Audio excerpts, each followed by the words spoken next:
물길 따라 사람들이 모여들고 촌락이 형성되고 이야기가 만들어진다.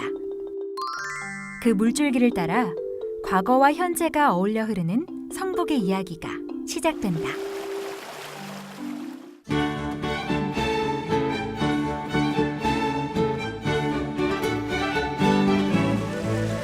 작은 틈새에서 물줄기가 흘러나온다. 시작은 작은 줄기였으나 아래로 흘러 물길을 만들고 사람길을 만든다.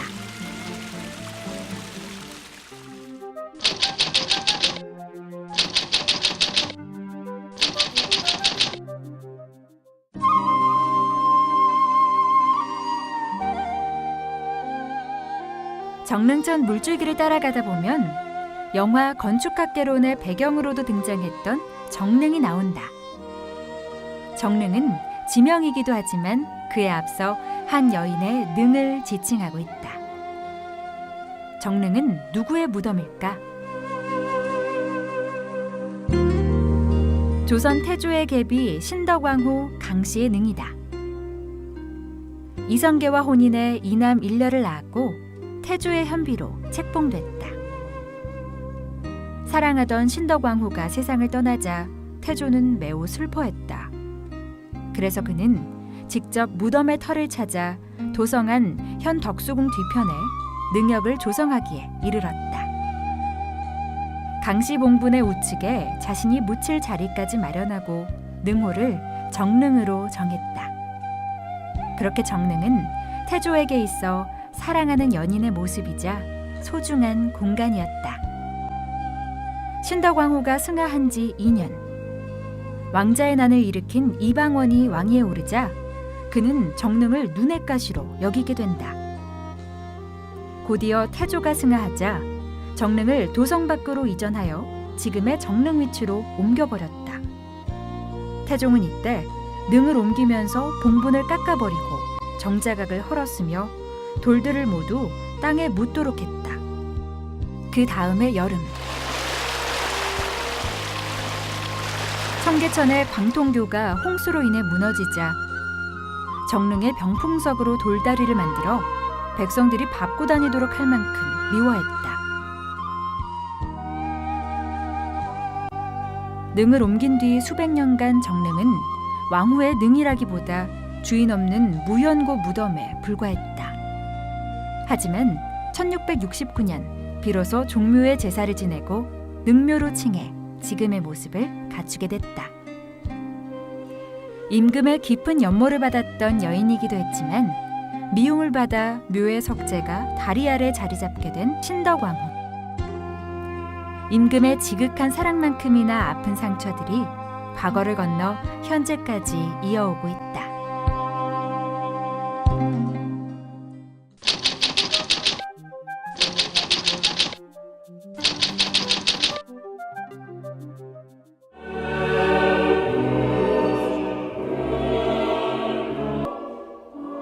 세계 7대 불가사의, 축구의 고장 브라질 리오데자네이루의 예수상.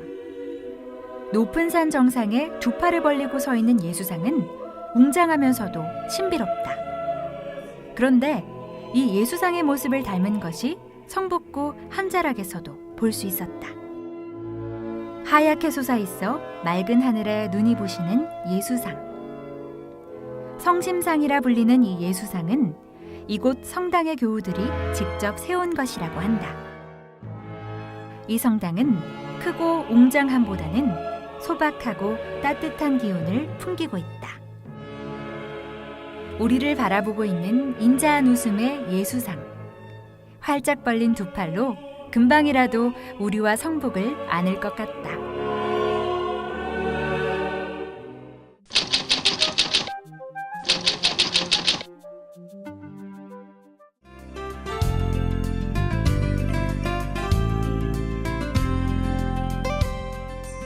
아리랑곡의 정상에는 아름답게 디자인된 건물이 있다. 아리랑 시내미디어 센터다. 이곳은 성북구 시민들에게 각종 문화활동 시설을 제공해 지역 사회를 더 풍성하게 해주고 있다. 여성 인권 영화제, 서울 국제 청소년 영화제 등이 열리며 명실공히 지역 문화센터로서 자리를 잡았다. 3개의 영화관을 가지고 있어 주민들이 손쉽게 찾아와 영화를 즐길 수 있다. 멀티플렉스 영화관과 달리 지역사회에서 운영되어 주민들의 삶의 질 향상을 그 목표로 두고 있다. 영화관뿐 아니라 주민들이 직접 참여할 수 있는 미디어 공간도 마련돼 있다. 미디어 센터를 조성해 마을 방송국에서 영상을 만들고 편집할 수 있으며 녹음실에서 라디오 방송도 가능해 누구든지 미디어 활동을 할 수 있다. 다양한 종류의 카메라와 방송 장비가 구비돼 있어 지역 주민이라면 누구든지 대여가 가능하다.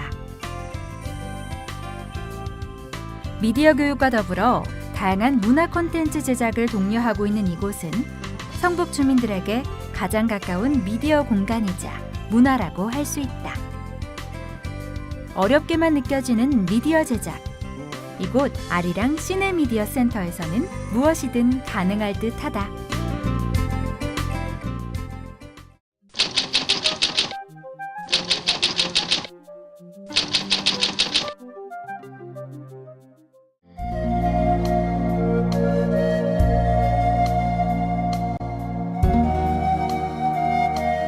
성북구 도남동에서 미아리로 넘어가는 이 고개가 미아리 고개다. 미아사라는 절이 있어 미아동이 생겼고 미아리로 넘어간다에서 붙여진 이름이다.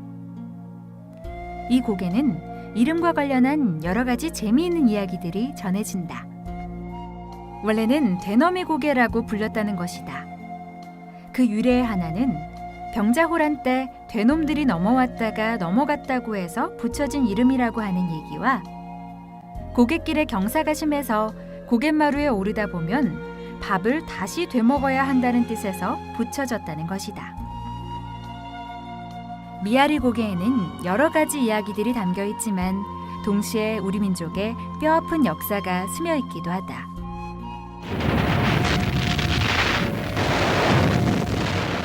(1950년) 6.25 전쟁 당시 북한군 탱크가 이 고개를 지나갔는데 북한군이 패하고 퇴진할 때 일부 남한 사람들이 북으로 끌려갔다. 가족과 생이별을 해야 했던 당시 사람들은 이 고개를 넘어 헤어져야만 했던 사랑하는 이들의 이름을 소리쳐 부르며 끊임없는 눈물을 흘렸다고 한다. 과거 매우 경사지고 험준하여 우마차도 다니지 못할 정도였지만 지금은 도로 확장 공사를 통해 여러 차례 깎여 낮아지고 폭도 넓어졌다.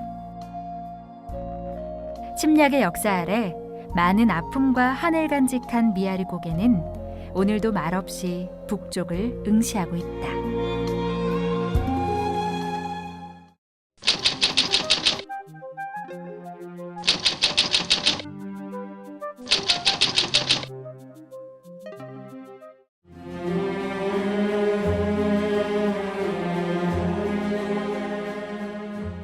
평범한 가옥에 담긴 한 예술가의 이야기.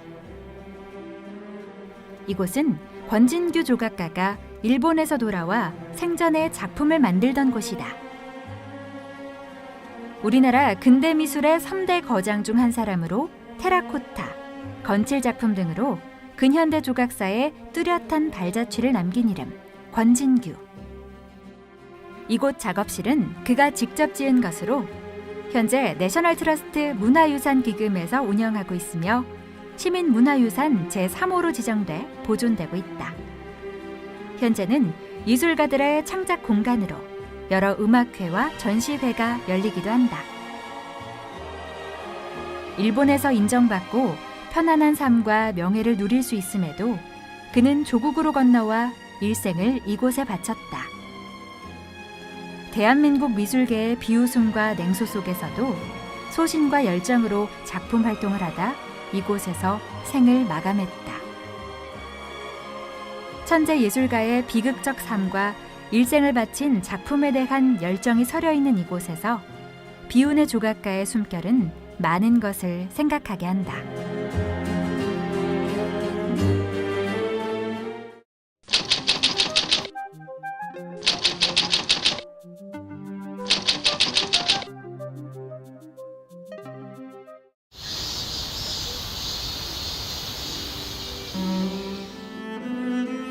월곡산 정상에 크고 하얀 돌이 자리 잡고 있다.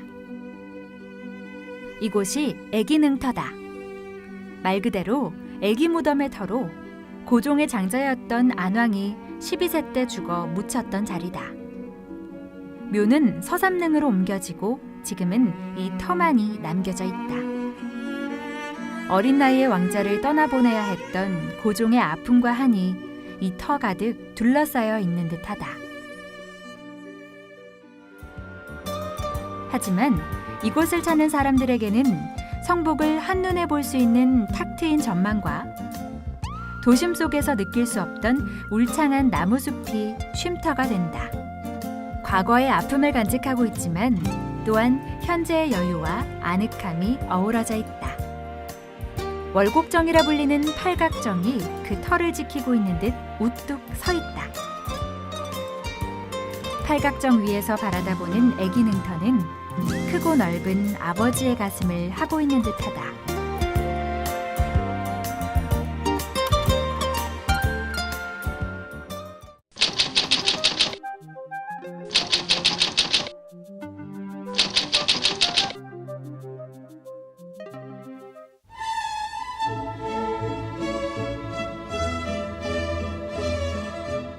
푸른 숲 앞으로 곧게 서 있는 건물, 이곳이 성북 정보도서관이다. 2002년 개관해 10년 넘게 명맥을 이어왔고 평범한 도서관과는 달리 소수계층을 위한 활동을 통해 더불어 사는 공동체를 만드는 데 앞장서고 있다. 성북을 알려주세요라는 게시판에 아이들이 쓴 글들이 재밌다. 여느 도서관과 같은 풍경이지만 뭔가 다른 공간이 눈에 띈다. 이곳은 다문화 가정을 위해 따로 마련한 도서관이다. 22개국 이상의 다문화 도서가 만여 권 이상 비치돼 있어 다문화 가정의 아이들이 와서 한국의 문화뿐 아니라 다양한 나라의 문화를 체험할 수 있다. 지역 주민들도 여러 나라의 문화에 대해 더욱 친숙하고 가깝게 다가갈 수 있어 화합의 공간이 되고 있다. 지역 주민들이 독서를 통해 마음의 양식을 얻고 잠시 쉬었다 갈 수 있는 공간이 되고 있다.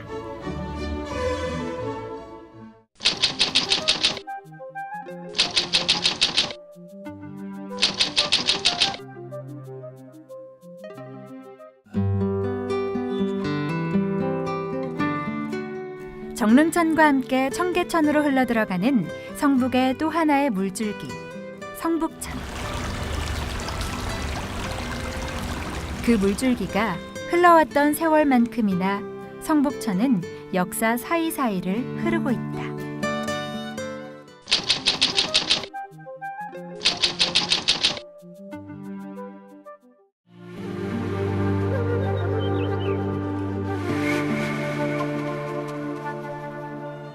성북천이 흐르는 옆으로 비구니 스님들이 거처하는 암자가 자리 잡고 있다.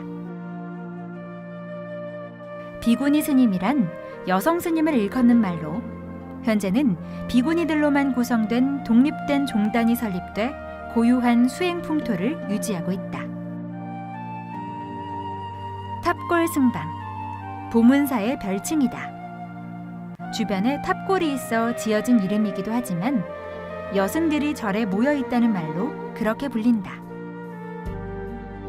보문사가 다른 절들과 다른 특별한 점은 비구니뿐 아니라 석굴암이 있다는 것이다. 국보 24호인 경주의 석굴암을 그대로 본따 사찰 뒤쪽에 보문사 돌산에 뒀다. 무려 15톤의 원석으로 만들어져 있으며 3.38m의 높이를 자랑하고 있다. 이토록 진귀한 문화재는 석굴암에서 끝나지 않는다. 문화재로 지정된 보문사의 3가지 그림. 탱화라 불리는 이 그림들은 화려하면서도 위엄을 갖고 있어 그 크기만큼이나 중후한 가르침을 주는 듯하다. 비구니 스님들이 모여있는 아름다운 절이자 진귀한 문화재를 품고 있는 보문사. 스님의 맑은 목탁 소리가 방문한 사람들의 마음을 씻어주는 듯하다.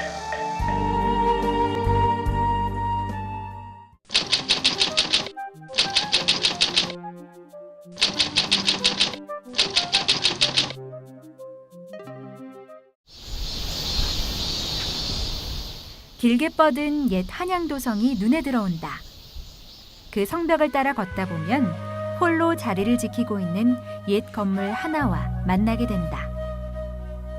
이곳은 지금으로 말하면 청와대 경호부처로 조선시대의 왕과 궁중을 지키던 경호부대 건물인 총무당이다.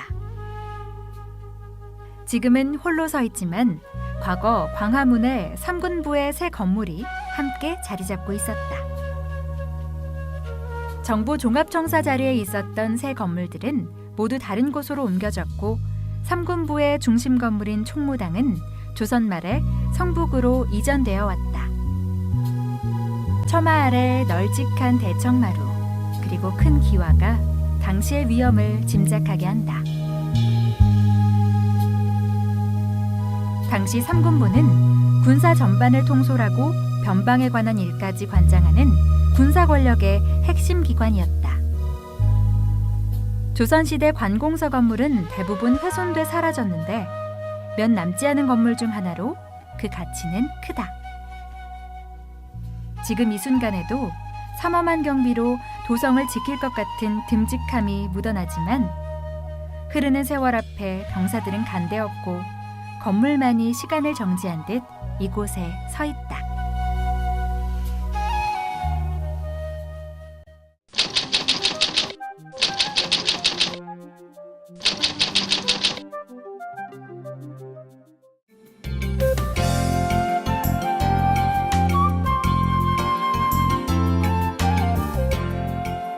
젊음의 열기가 가득 넘치는 이곳은 하나로 거리다. 성신여대역 도남동 하나로 거리는 90년대 제2의 명동으로 불리며 강북의 쇼핑과 패션의 거리로 자리 잡았다. 주변에 중고등학교와 대학가가 인접해 있어 항상 많은 사람들이 끊이지 않는다. 다양한 상점이 들어선 이곳은 성북의 현대를 사는 주민들과 가장 가까이 닿아 있는 거리다. 길게 뻗은 길 위로 상점을 밝히는 네온 사인이 그 다채로움을 더해주듯 각양각색의 풍경이 펼쳐진다. 하나로 거리에서 현재 이야기가 꽃을 피우고 있다.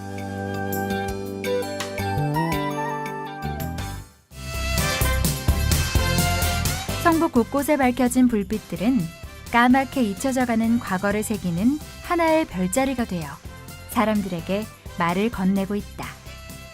아는 만큼 보이고 보이는 만큼 느낄 수 있다는 말처럼 우리 곁에 있는 역사도 모르고 지나칠 땐 아무것도 볼 수 없지만 의미를 더하고 본다면 아주 작은 것도 새롭게 보이지 않을까?